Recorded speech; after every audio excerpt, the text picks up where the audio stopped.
नमस्कार विद्यार्थी मित्रों, आज हम कक्षा 6 में विषय हिंदी में चैप्टर 11 जीता कौन, इसके विषय में जानकारी प्राप्त करेंगे। बच्चों, इस पाठ के लेखक हैं सत्यप्रकाश अग्रवाल। उमंग। प्रस्तुत पाठ में कछुए और खरगोश की प्रचलित पुरानी कहानी को नए रूप में प्रस्तुत किया गया है। एक युवा खरगोश अपने पूर्वजों की पराजय को कलंक को धोने का निश्चय करता है। वह अपनी बदनामी से मुक्ति पाने के लिए एक बार पुनः दौड़ प्रतियोगिता का आयोजन करवाता है, फिर भी इतिहास को कोई बदल नहीं पाता। यह सब कैसे हुआ? प्रस्तुत पाठ में इसे अत्यंत व्यंग्यात्मक एवं रोचक ढंग से प्रस्तुत किया गया है। बच्चों, अब हम पाठ की शुरुआत करते हैं। दौड़ में कछुआ खरगोश को हरा देता है। यह युक्ति सुनते सुनते जब कान पक गए तो एक युवा खरगोश तेज खा गया। न जाने वह कौन सा पूर्वज था जो बीच दौड़ में सो गया और हमेशा हमेशा के लिए खरगोश जाति के मुख पर कालिक पोत गया। भला कहाँ कछुआ और कहाँ खरगोश? एक 20 बार पैर मारकर मुश्किल से 10 सेंटीमीटर सरकता है और दूसरा एक छलांग में ही कई मीटर नाप देता है, फिर भी सदियों से हारा हुआ कहलवाता चला आ रहा है। न घोर अनर्थ, घोर नाइंसाफी, वह भी मात्र एक पूर्वज की गलती के कारण।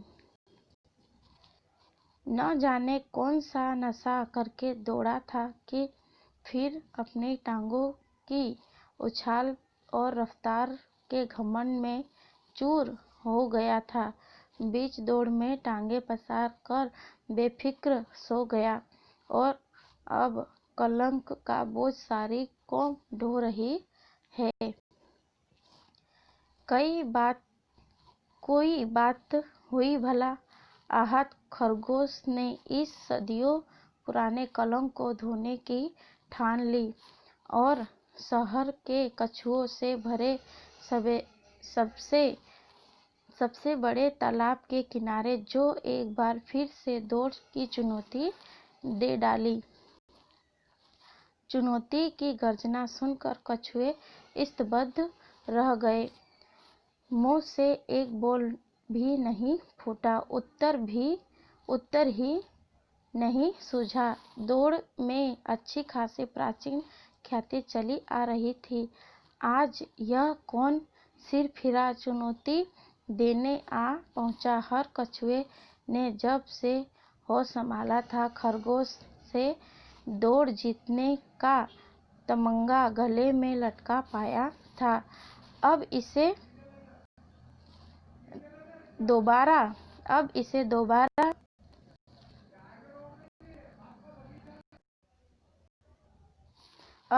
दोबारा सिद्ध करने की क्या जरूरत आ पड़ी? एक बुजुर्ग कछुए ने बात टालने की कोशिश की। भाई खरगोश, अब दौड़ की क्या जरूरत है? दौड़ जो होनी थी हो चुकी। सारे जमाने को उसके नतीजे का पता है। अब बार बार तो दौड़ नहीं होती। कैसे नहीं होती? वह दौड़ एक धोखा थी, फरेब थी, हमारी जात को बदनाम करने का षड्यंत्र था। मैं उस दौड़ को नहीं मानता। अगर तुम दौड़ में सचमुच जीत सकते हो तो आओ मुझसे जीत कर दिखाओ। खरगोश आपे से बाहर हो गया। तेज खाने में कुछ नहीं रखा था। अतः बुजुर्ग कछुए ने शातिर तर्क प्रस्तुत किया। देखो, तुम जवान खून हो, हम वृद्ध हो चुके हैं। अब तुमसे क्या दौड़ लगवाएं? जवानी में कुछ कहते तो सोचते भी। बनो मत, खून तो तुम्हारे यहाँ भी जवान है। सारे कछुए वृद्ध नहीं हुए हैं। मैं तो किसी भी एक से दौड़ लगाने को तैयार हूँ। हे कोई माई का लाल कछुओं में खरगोश ने ताल ठोककर 2 बार उछाल भरी। माई के लाल तो सभी थे, लेकिन अवसर इसका दावा करने का नहीं था। कछुआ जितना बचना चाह रहे थे, खरगोश उतना ही लपेट रहा था। चुनौती स्वीकार करने का तो कोई सवाल नहीं उठता था। इस बात की क्या गारंटी थी कि इस बार भी खरगोश वही पुरानी गलती को दोहराएगा, खामखा इतिहास बदल जाएगा, कहावत उलट जाएगी, मुंह काला हो जाएगा। चुनौती उठाने का अर्थ था, आ बेल मुझे मार। निर्बलता के दामन में संतोष मशरूम की तरह बढ़ता रहता है। सो जब्त खाकर बचाव का पेतरा फेंका। भाई, हम झगड़े फसाद में विश्वास नहीं करते। जैसे चल रहा है वैसे ही चलने दो, हमें अब कोई दौड़ नहीं लगानी। लेकिन खरगोश तो ठान कर आया था कि जैसा चल रहा है वैसा नहीं चलने देगा। पूर्वजों का कलंक तो वह धोकर रहेगा। वह गर्जा लगानी कैसे नहीं है। अगर दौड़ नहीं लगानी तो हार माननी पड़ेगी। घोषणा करनी होगी कि खरगोश से दौड़ हार गए। अब कभी कछुए को दौड़ में खरगोश से जीता हुआ नहीं समझा जाएगा। कछुए चुप्पी साध गए। अब अचानक खरगोश को अपनी भूल का एहसास हुआ। उसे प्रेस के साथ लाना चाहिए था। कोई संवाददाता होता जो उसकी इस दमदार चुनौती को सनसनीखेज समाचार के रूप में प्रसारित करता, दूरदर्शन पर भी देता। अगर कछुए इसी तरह टाल मटोल करते रहे तो कैसे होगी दौड़, कैसे हो सकेगा खरगोश जाति का मुंह उजाला, कैसे धुलेगी परंपरागत कालीन। उसकी चुनौती को, प्रस्तावित दौड़ को और उसके प्रमाणित को पूरे प्रचार प्रसार की जरूरत थी। स्थानीय या राष्ट्रीय नहीं, अंतर्राष्ट्रीय जगत में भी उसे कलमुही कहावत का भी तो विभिन्न भाषाओं में अनुवाद होकर सदियों से जमकर प्रचार हुआ है। अतः सोच समझकर खरगोश ने नया पासा फेंका। मैं कल फिर इसी समय आऊँगा। इस बार मेरे साथ प्रेस और फोटोग्राफर भी होंगे। अगर कोई कछुआ दौड़ लगाने के लिए राजी नहीं हुआ तो समझ लो कहावत बदल जाएगी। देश विदेश के अखबारों में छपेगा कि अब खरगोश कछुए से दौड़ जीत गया है। खुली चुनौती के बाद भी कोई कछुआ दौड़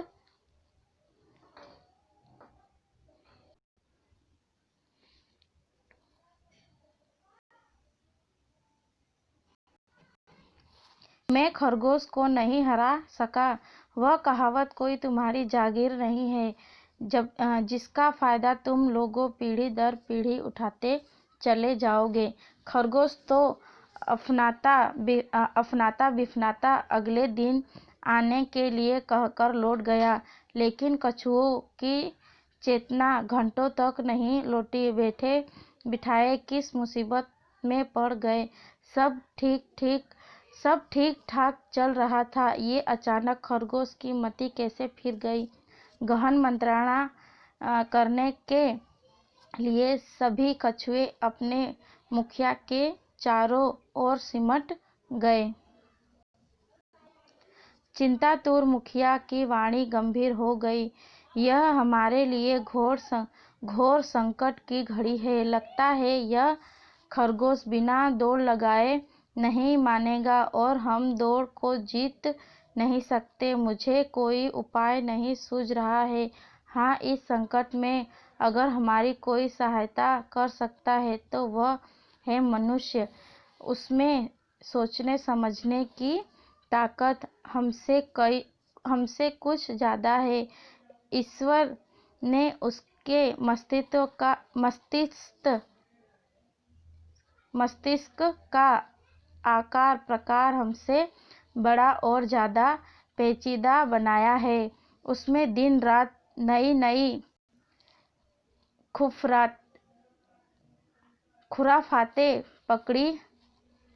खुराफातें पकड़ती रहती है। अगर वह हमारी सहायता करना चाहे तो कोई न कोई जुगाड़ जरूर निकाल लेगा। लेकिन मनुष्य जाति तो वह बहुत लालची है। बिना फायदा देखे तो कोई फली भी नहीं फोड़ती। हमारी सहायता क्यों करेगी? एक बुजुर्ग कछुए ने टोका। मुखिया बुजुर्ग से सहमत था। बुजुर्ग कछुए ने 16.25 आने सच कहा। उसके अपने अनुभव का यही निचोड़ था। लेकिन इस बार प्रश्न इतना विकट था कि कछुआ जाति हर ओखली में सिर देने को तैयार थी। सब कुछ दांव पर लगा था। पूर्वजों की इज्जत, गौरवशाली परंपरा, उज्जवल इतिहास। अतः उसने भी खुलकर खेलने की ठान ली। तालाब में डुबकी लगाई और तलहटी में छिपाई स्वर्ण मुद्राओं की थैली निकाल लाया। यह स्वर्ण मुद्राओं की थैली 500 वर्ष पूर्व एक श्रेणी की गांठ से निकलकर उस समय तलहटी में पहुंच गई थी जब वह इस प्राचीन तालाब में डुबकियां लगा रहा था। इस थैली की खोज मुखिया के पूर्वजों ने की थी और तभी से यह एक पुश्तैनी धरोहर बनकर पीढ़ी दर पीढ़ी उसके परिवार के पास चली आती थी। शायद आज उसके सदुपयोग का उचित अवसर आ गया था। स्वर्ण मुद्राओं की थैली लेकर कछुओं का मुखिया मनुष्य जाति के प्रसिद्ध वकील तिकड़मदास के पास पहुंचा। रो रो कर अपनी सारी व्यथा सुनाई और सहायता के लिए पुरजोर गुहार की। नामी वकील तिकड़मदास ने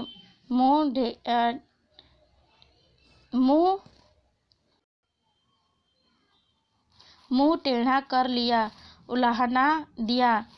कछुए होकर खरगोश से दौड़ जीतना चाहते हो? खरगोश की छलांग देखी है कभी?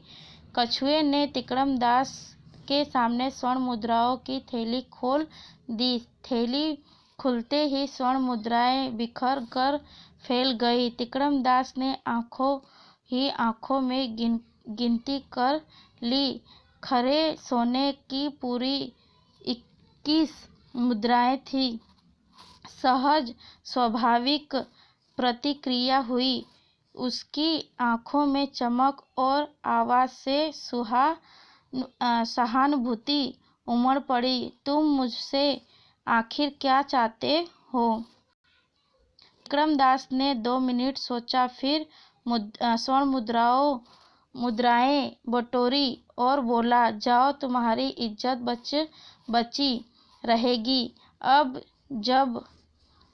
जब खरगोश आए तो उसे मेरे पास ले आना। कहना कि यह प्रतियोगिता मेरी देखरेख में होगी। बाकी सारी बात मैं संभाल लूंगा, तुम निश्चित रहो। कछुआ और बहुत सारी बातें कहना और जानना चाहता था, लेकिन तिकड़मदास आगे कुछ भी बताने की मूड में नहीं थे। अतः कछुआ मन मसोर कर वापस लौट गया।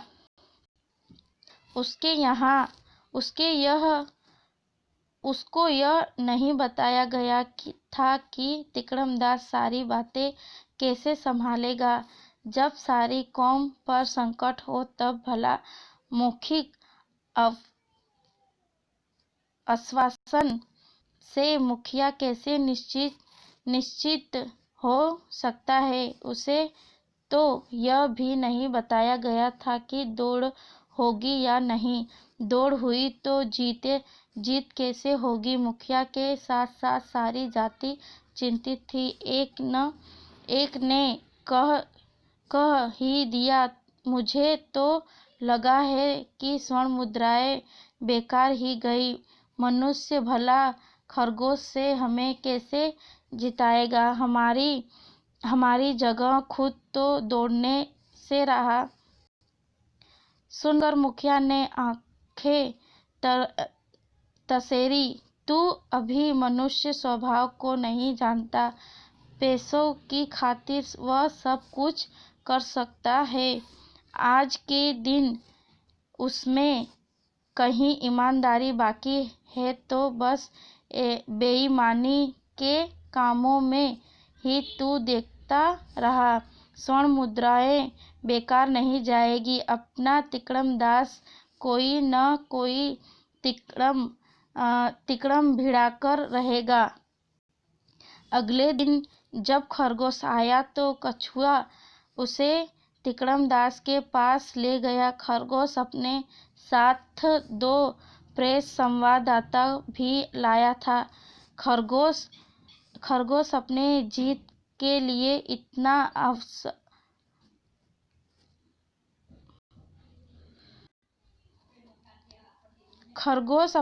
अपनी जीत के लिए इतना आश्वस्त था कि तिकड़मदास को इस दौड़ का रेफरी बनाने में भी उसे कोई ऐतराज नहीं हुआ। तिकड़मदास रेफरी ने प्रतियोगिता की शर्त गिनानी प्रारंभ की। यह एक लंबी दौड़ होगी जिसमें प्रतियोगी 10 मीटर की दूरी एक बार में तय करेगा। मुझे मंजूर है, लेकिन इस दौड़ के विजेता के गले में मैं फूलों की माला डालकर उसका फोटो खींचा जाना चाहिए, जो अखबारों में भी छपना चाहिए और दूरदर्शन पर भी दिखाया जाना चाहिए। खरगोश ने अपना प्रस्ताव रखा। वह निश्चित जीत का कल्पना चित्र साकार देख रहा था। तिकड़मदास ने दूसरी शर्त रखी, दौड़ शुरू कराकर हम कार से प्रेस फोटोग्राफर को लेकर निश्चित स्थान पर पहुंचेंगे। जो प्रतियोगिता 10 किलोमीटर दौड़कर निश्चित स्थान पर पहले पहुंचेगा उसे ही विजेता घोषित किया जाएगा। तिकड़मदास ने तीसरी शर्त रखी, पहले पहुंचने वाले प्रतियोगी को विजेता घोषित किया जाएगा। यह घोषणा अंतिम और सर्वमान्य होगी। इसकी कोई अपील नहीं होगी। इस दौड़ में हारे हुए प्रतियोगी को या उसकी कौम के किसी सदस्य को फिर कभी भविष्य में दूसरे प्रतियोगी की कौम को दौड़ के लिए चुनौती देने का अधिकार नहीं रह जाएगा। कछुओं और खरगोशों के बीच यह सदा के लिए अंतिम और मान्यता प्राप्त मुकाबला होगा। खरगोश खुशी से झूम उठा। यही तो वह चाहता सकता था। उसने भी तीसरा प्रस्ताव रखा, क्या इस प्रतियोगिता को टीवी पर नहीं दिखाया जा सकता? केवल अंतिम स्थल पर विजय के क्षणों को टीवी पर दिखाया जाएगा। यहाँ तिकड़मदास ने खरगोश का मन रख लिया था।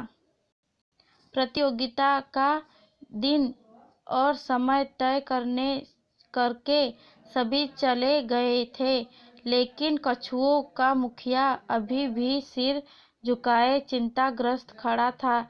चाह कर भी वह स्वर्ण मुद्राओं के साथ अपनी चिंता मनुष्य को स्थानांतरित नहीं कर सका। वकील तिकड़मदास ने उसे देखा, मुस्कुराया और बोला, कल हम तालाब के किनारे स्वयं आएंगे और बताएंगे कि कछुओं की ओर से इस दौड़ में कौन दौड़ेगा। अब तुम जाओ।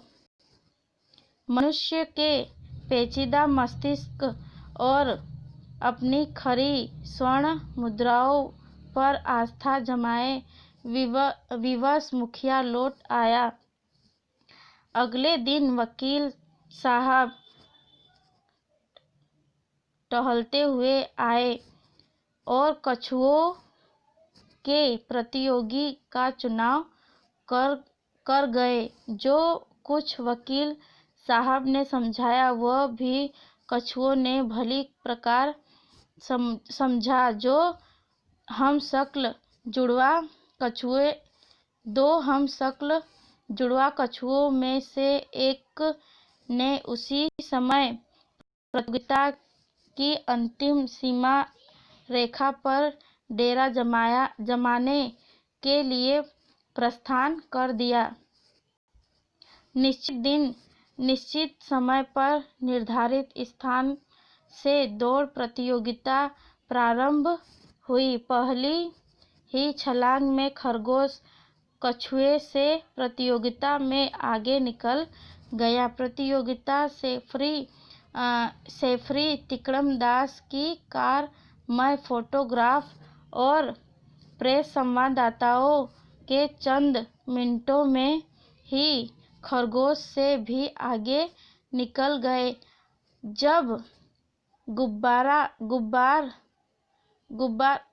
उठाती कार खरगोश के बाजू से गुजरी तो खरगोश ने ठहर कर पीछे मुड़कर देखा। बेचारा कछुआ तेजी से हाथ पैर मारता हुआ धीरे धीरे सरकता चला आ रहा था। निश्चिंत होकर खरगोश दौड़ लगाने लगा। इस बार उसने कम से कम समय में 10 किलोमीटर की दूरी तय करने की ठान रखी थी। रास्ते में सोना तो दूर रहा, 1 मिनट को सुस्ताने का भी प्रयोग नहीं था। 1 मिनट का भी प्रोग्राम नहीं था। थकान मिटाने के लिए उसने कमर भी सीधी नहीं की, बस जीत की धुन में तेजी से दूर नापता रहा। उसे जीत के साथ साथ एक रिकॉर्ड भी कायम करना था। जब खरगोश निर्धारित स्थान पर पहुंचा तो वहां का दृश्य देखकर गश खा गया। कछुए के गले में विजय माला पड़ी थी और प्रेस फोटोग्राफर उसके विभिन्न कोटों से फोटो खींच रहे थे। प्रतियोगिता रेफरी तिकड़मदास वकील कछुए को विजय घोषित कर चुके थे। इस बार फिर खरगोश दौड़ में कछुए से हार गया था। प्राचीन कहावत ज्यों की त्यों बनी रही। दौड़ में खरगोश कछुए से हारता है, यह सब कैसे हुआ? यह युवा खरगोश की समझ से परे था। तालाब के किनारे कछुए ने मिठाई बांटी। एक कछुआ समाचार पत्र भी ले आया। उसमें विजेता कछुए का गले में माला डाले बड़े आकार का फोटो छपा था। फोटो देखने सभी कछुए पानी से बाहर निकल आए थे। कछुओं के मुखिया ने विजेता कछुए के भाई को फटकारा, तू पानी के अंदर जा, तुझसे वकील साहब ने क्या कहा था, कुछ दिन अपनी सूरत किसी को न दिखाना। अपराध बोध से ग्रस्त जुड़वा भाई पलक कर फिर पानी में घुस गया। समस्त कछुआ समुदाय मानव मस्तिष्क और स्वभाव की विलक्षण पेचीदगियों का मन ही मन कृतज्ञ हो गया। यहाँ पे बच्चों ये पाठ पूरा होता है। अब हम शब्दार्थ और टिप्पणी पढ़ेंगे। अनर्थ बुरा, आहत दुखी, ख्याति यश, सिरफिरा पागल, मशरूम कुकुरमुत्ता, षड्यंत्र साजिश, माई का लाल बहादुर बेटा, लपेटना फंसाने की कोशिश करना, जब्त खाना, सहन करना, दमदार मजबूत, जागीर, पुरस्कार स्वरूप दी गई संपत्ति, खामखा अनावश्यक, जुगाड़ व्यक्ति, बेफिक्र, लापरवाह, इस्तबद्ध, चकित, नाइंसाफी, अन्याय, तमंगा, पदक, फरेब, छल, खुरापात,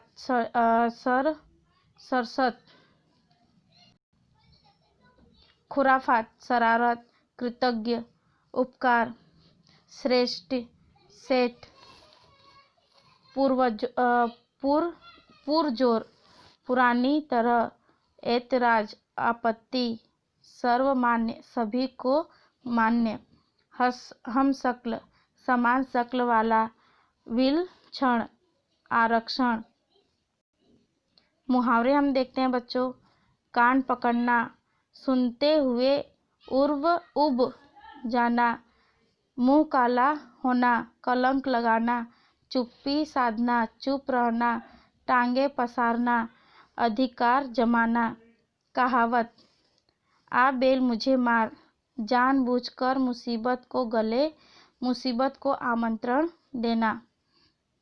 आगे हम देखते हैं बच्चों। यहाँ पे बच्चों अभ्यास है। अभ्यास में पहला प्रश्न है, निम्नलिखित प्रश्नों के उत्तर दीजिए।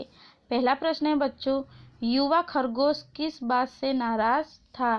तो इस प्रश्न का आंसर है बच्चों, युवा खरगोश दौड़ में कछुआ खरगोश को हरा देता है, इस युक्ति से युवा खरगोश नाराज था। दूसरा प्रश्न है बच्चों, खरगोश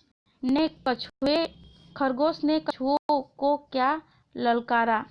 तो इस प्रश्न का आंसर है बच्चों, दौड़ में कछुआ खरगोश को हरा देता है, इस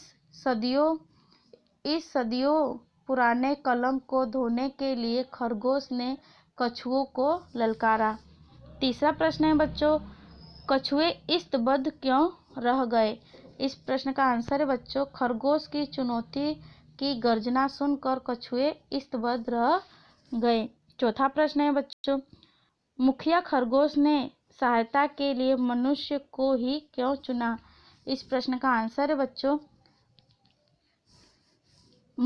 मनुष्य में सोचने समझने की शक्ति अधिक होती है तथा मस्तिष्क भी अधिक पेचीदा और बड़ा होता है। इसलिए मुखिया कछुए ने सहायता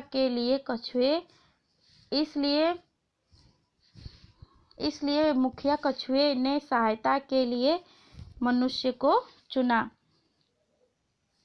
पांचवा प्रश्न है बच्चों, तिकड़मदास कौन था? तो इस प्रश्न का आंसर है बच्चों, तिकड़मदास प्रसिद्ध वकील था। छठा प्रश्न है बच्चों, तिकड़मदास ने प्रतियोगिता के लिए कितनी शर्त रखी? तो इस प्रश्न का आंसर है बच्चों, तिकड़मदास ने प्रतियोगिता के लिए 3 शर्त रखी। आगे हम देखते हैं बच्चों, यहाँ पे बच्चों स्वाध्याय के प्रश्न है। पहला प्रश्न है बच्चों, निम्नलिखित प्रश्नों के उत्तर एक वाक्य में उत्तर लिखिए। पहला प्रश्न है बच्चों, युवा खरगोश को किस बात में अन्याय लगा? इस प्रश्न का आंसर है बच्चों, एक पूर्वज की गलती के कारण पूरी जाति को हारा हुआ कहलवाना युवा खरगोश को अन्याय लगा। दूसरा प्रश्न है बच्चों, प्रतियोगिता में किसकी इज्जत दांव पर लगी थी? तो प्रतियोगिता में कछुओं की इज्जत दांव पर लगी थी। तीसरा प्रश्न है बच्चों, दौड़ का रेफरी कौन था? तो इस प्रश्न का आंसर है बच्चों, दौड़ का रेफरी वकील तिकड़मदास था। चौथा प्रश्न है बच्चों, दौड़ से पूर्व खरगोश ने क्या निश्चय किया? इस प्रश्न का आंसर है बच्चों, दौड़ से पूर्व खरगोश ने निश्चय किया कि इस खबर को सभी समाचार पत्रों में छपना चाहिए और दूरदर्शन पर दिखाया जाना चाहिए। पांचवा प्रश्न है बच्चों, किन क्षणों को टीवी पर दिखाया जाना था? तो इस प्रश्न का आंसर है बच्चों, केवल अंतिम स्थल पर विजय के क्षणों को टीवी पर दिखाया जाना था। तो छठा प्रश्न है बच्चों, कछुआ समुदाय किसके प्रति कृतज्ञ हो गया था? तो इस प्रश्न का आंसर है बच्चों, कछुआ समुदाय मानव मस्तिष्क और स्वभाव की विलक्षण पेचीदगियों का मन ही मन कृतज्ञ हो गया था। दूसरा प्रश्न है बच्चों, निम्नलिखित प्रश्नों के 2-3 वाक्यों में उत्तर लिखिए। पहला प्रश्न है बच्चों, कछुओं का मुखिया चिंताग्रस्त क्यों था? इस प्रश्न का आंसर है बच्चों, खरगोश बिना दौड़ लगाए नहीं मानेगा और हम कछुए दौड़ को जीत नहीं पाएंगे, इसलिए कछुओं का मुखिया चिंताग्रस्त हो गया था। दूसरा प्रश्न है बच्चों, बुजुर्ग कछुए ने चुनौती से बचने के लिए क्या क्या तर्क दिया? इस प्रश्न का आंसर है बच्चों, बुजुर्ग कछुए ने चुनौती से बचने के लिए तर्क प्रस्तुत किया। देखो तुम जवान खून हो, हम वृद्ध हो चुके हैं, अब तुमसे क्या दौड़ लगवाएं? जवानी में कुछ कहते तो सोचते भी। तीसरा प्रश्न है बच्चों, कछुए युवा खरगोश की चुनौती स्वीकार करने के लिए क्यों टकरा रहे थे?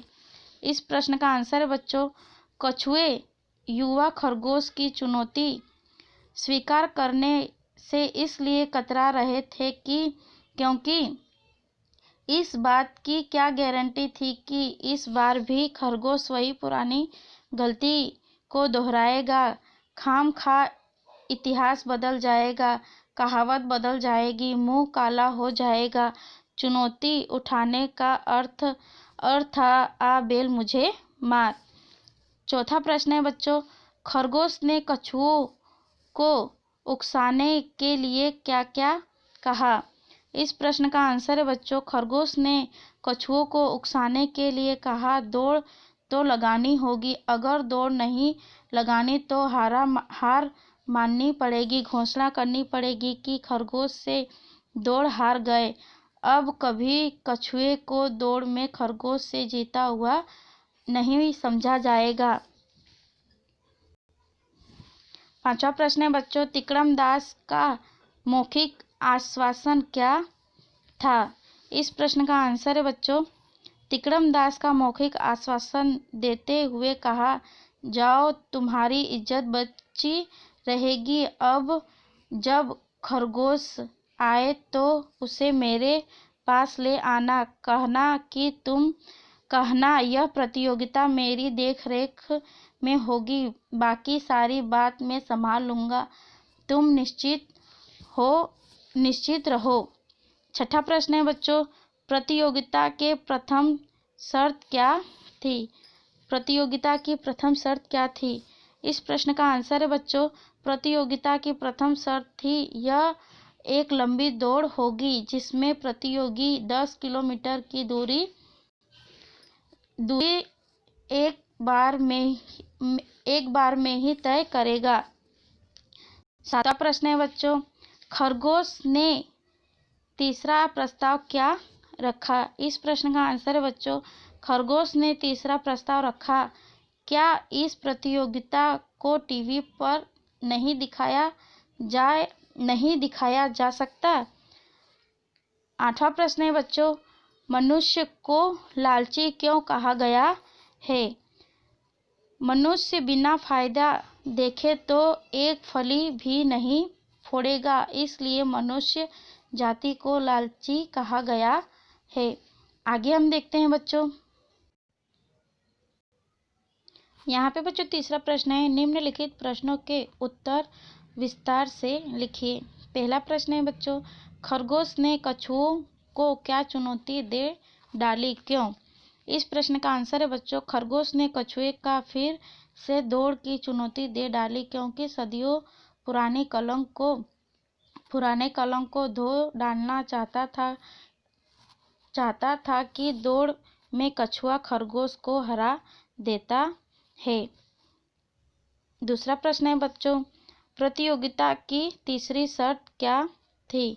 इस प्रश्न का आंसर है बच्चों, प्रतियोगिता की तीसरी शर्त थी पहले पहुंचने वाले प्रतियोगी को विजेता घोषित किया जाएगा, यह घोषणा अंतिम और सर्वमान्य होगी, इसकी कोई अपील नहीं होगी। इस दौड़ में हारे हुए प्रतियोगी को या उसकी कौम को किसी सदस्य को फिर कभी भविष्य में दूसरे प्रतियोगी की कौम को दौड़ के लिए चुनौती देने का अधिकार नहीं रह जाएगा। कछुओं और खरगोश के बीच सदा के लिए अंतिम और मान्यता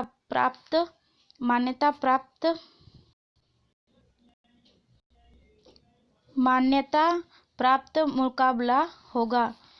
तीसरा प्रश्न है बच्चों, वकील तिकड़मदास ने कछुए को जीतने के लिए क्या युक्ति की? इस प्रश्न का आंसर है बच्चों, वकील तिकड़मदास ने दो जुड़वा कछुए भाइयों में से एक को अंतिम स्थल पर ही शाम को पहुंचाने के लिए कहा तथा प्रतियोगिता शुरू होने के बाद खरगोश के साथ दूसरे को दौड़ने के लिए कहा। दौड़ शुरू करवा के तिकड़मदास फोटोग्राफर को कार में लेकर अंतिम स्थल पर पहुंच गया। वह कछुए का जुड़वा भाई पहले से ही हाजिर था। तिकड़मदास ने फूलों का हार पहनाकर विजेता घोषित कर दिया। चौथा प्रश्न है बच्चों, यदि तिकड़मदास रेफरी नहीं होता तो इस प्रतियोगिता के क्या क्या परिणाम हो सकते थे? इस प्रश्न का आंसर है बच्चों, यदि तिकड़मदास रेफरी नहीं होता तो प्रथम अवसर खरगोश के विजेता होने का अवसर था। कछुए दूसरे कछुए और खरगोश बराबरी हो सकती थी। तीसरे नंबर पर खरगोश पुरानी गलती दोहराता तो कछुआ भी विजयी हो सकता था। पांचवा प्रश्न है बच्चों, कछुओं के मन में मनुष्य के बारे में क्या धारणा थी? आप उस धारणा से कहाँ तक सहमत हैं? इस प्रश्न का आंसर है बच्चों, कछुए के मन में मनुष्य के बारे में धारणा थी कि मनुष्य जाति तो बहुत लालची होती है, बिना फायदा देखे तो एक फली भी नहीं फोड़ती। यह बात अधिकांश सत्य है, परंतु पूरी जाति लालची नहीं होती।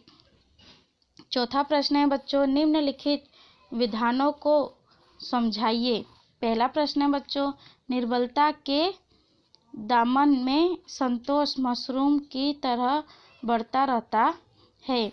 इस प्रश्न का आंसर है बच्चों, प्रस्तुत विधान सत्य है कि निर्बलता के दामन में संतोष मशरूम की तरह बढ़ता रहता है। जब मनुष्य कमजोर होता है, शक्ति नहीं होती, तब वह संतोष करके बैठ जाता है और आगे नहीं बढ़ता तथा और पीछे होता चला जाता है। यदि व्यक्ति नहीं होती, तब यह संतोष करके बैठ जाता है और आगे नहीं बढ़ता तथा और पीछे होता चला जाता है। यदि में एक बार निराशा का भाव उत्पन्न हो जाए तो निराशा